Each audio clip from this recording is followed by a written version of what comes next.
नमस्कार मित्रों, स्वागत है आपका आज की नई वीडियो में। आज की वीडियो में हम प्रोसेसिंग टाइम्स अपडेट के बारे में बातचीत करेंगे, जो कि नए प्रोसेसिंग टाइम्स अपडेट किए हैं IRCC ने।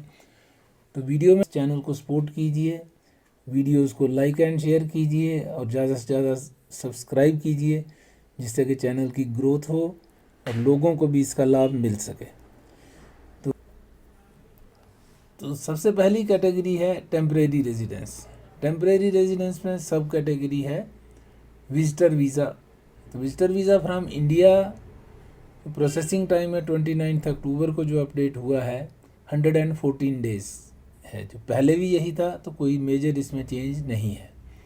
नेक्स्ट है visitor visa inside Canada. India से 114 डेज़ ही है, और कनाडा इनसाइड कनाडा से अगर कोई अप्लाई करता है तो 24 डेज़ का है। फिर है विजिटर एक्सटेंशन 120 डेज़। तो कोई ख़ास डिफरेंस इसमें भी नहीं आया, 170 डेज़ 17 डेज़ था तो 120 डेज़ है, इतना तो मामूली सी बात। नेक्स्ट कैटेगरी है सुपर वीज़ा फ्रॉम इंडिया। तो 118 डेज़ का प्रोसेसिंग टाइम इसमें शो हो रहा है।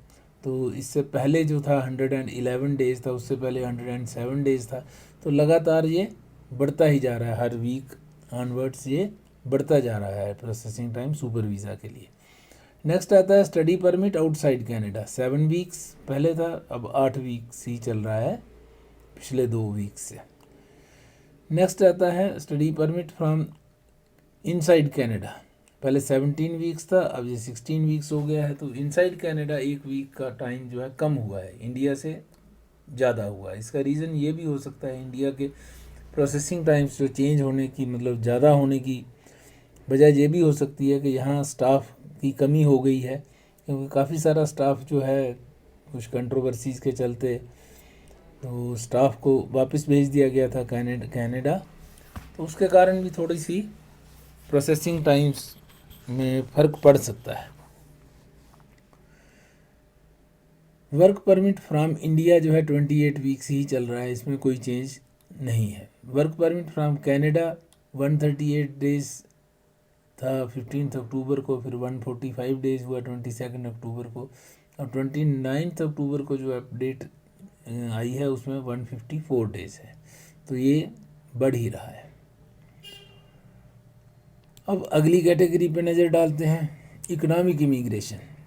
इसमें सबसे पहली कैटेगरी है AIP अटलांटिक इमिग्रेशन प्रोग्राम। तो इसमें पहले 8 मंथ्स का था, 8 मंथ्स, अब हो गया 7 मंथ्स 29 अक्टूबर को जो इसका है। CEC कैनेडियन एक्सपीरियंस क्लास, जिसमें कि मोस्टली एक्सप्रेस एंट्री के कैंडिडेट्स ही होते हैं, तो 5 मंथ्स इसका चल रहा है। इसमें नई अपडेट अभी टाइम अपडेट नहीं किया है। तो PNP विद एक्सप्रेस एंट्री, जिन्होंने PNP फाइल लगवाई है और एक्सप्रेस एंट्री पूल में भी उनका नाम है, तो उनके लिए 6 मंथ्स प्रोसेसिंग टाइम है। और PNP विदाउट एक्सप्रेस एंट्री जो है, डायरेक्ट जिनकी फाइल्स लगी हैं, वो 12 मंथ्स उनका प्रोसेसिंग टाइम, और ये यही चल रहा है। स्किल्ड वर्कर्स 5 मंथ्स का ही टाइम शो हो रहा है। उसके बाद स्किल्ड ट्रेड्स का कोई डाटा नहीं है। स्किल्ड वर्कर्स क्यूबेक के लिए 9 मंथ्स का प्रोसेसिंग टाइम है। स्टार्टअप वीज़ा के लिए 40 मंथ्स का प्रोसेसिंग टाइम है, लगभग 3.5 साल आप मान के चलो, तो काफ़ी लंबा प्रोसेसिंग टाइम है इसमें। नेक्स्ट कैटेगरी आती है हमारी फैमिली स्पॉन्सरशिप की। फैमिली स्पॉन्सरशिप में फर्स्ट जो सब कैटेगरी है वो है spouse and common law partners inside Canada. तो इसमें भी 2 कैटेगरीज हैं, एक जिन्होंने क्यूबेक के लिए अप्लाई किया है, दूसरी है जिन्होंने आउटसाइड क्यूबेक मतलब रेस्ट ऑफ कनाडा में रहने के लिए अप्लाई किया है। तो उसमें इसका प्रोसेसिंग, क्यूबेक वालों का प्रोसेसिंग टाइम जो है वो 27 मंथ्स है, आउटसाइड क्यूबेक जो है 13 मंथ्स है, लगभग आधे का फ़र्क है। तो क्यूबेक में टाइम ज़्यादा लग रहा है।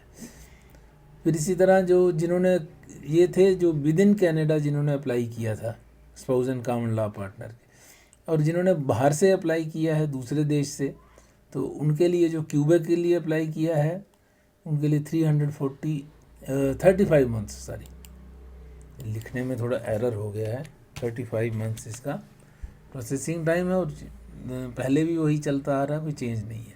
आउटसाइड क्यूबेक के लिए 10 मंथ्स का ही है, अभी इसमें कोई चेंज अपडेट नहीं हुई है।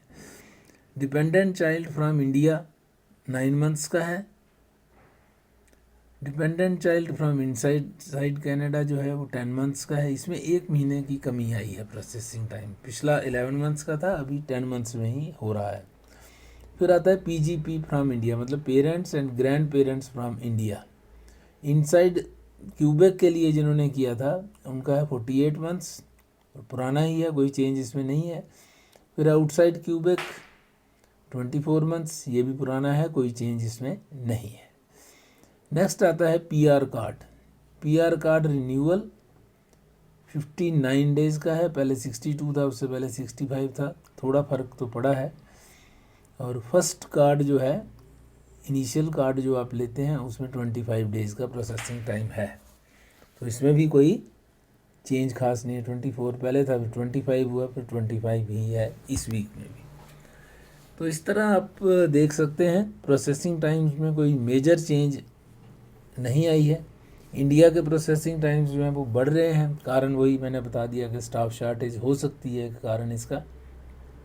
इसमें एक बात ध्यान देने वाली ये है कि कई बार प्रोसेसिंग टाइम्स यहाँ पे ज़्यादा लिखा जो होता है उससे कई बार बहुत जल्दी भी लोगों के वीज़ाज जो हैं वो आ जाते हैं।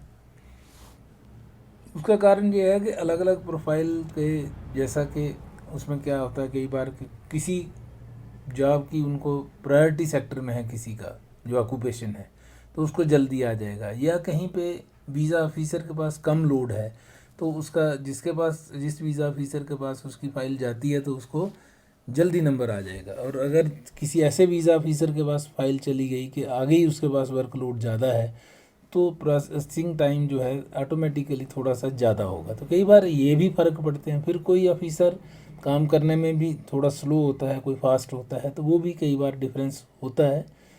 तो ये सारी प्रोसेसिंग टाइम की एक जनरलाइजेशन है। स्पेसिफिकली किसी का जल्दी आ जाता है, किसी का लेट भी आता है, तो कोई ऐसा थोड़ा बहुत उसमें मार्जिन लेके ही चलना चाहिए। तो आज की वीडियो यहीं तक रखते हैं, मिलते हैं आपसे अगली वीडियो में, तब तक के लिए नमस्कार। और से ज़्यादा से ज़्यादा नंबर्स में सब्सक्राइब कीजिए और बेल आइकन भी प्रेस कर लीजिए, और साथ ही साथ वीडियोस को भी लाइक एंड शेयर कीजिए, दूसरे लोगों तक भी पहुंचाने का कष्ट कीजिए, जिससे कि चैनल की भी ग्रोथ हो और दूसरे लोगों को भी बेनिफिट हो। तो thanks for watching, have a nice time, see you again in the next video. Next video में कोई और अच्छी जानकारी के साथ आपसे फिर मुलाकात होगी, तब तक के लिए नमस्कार।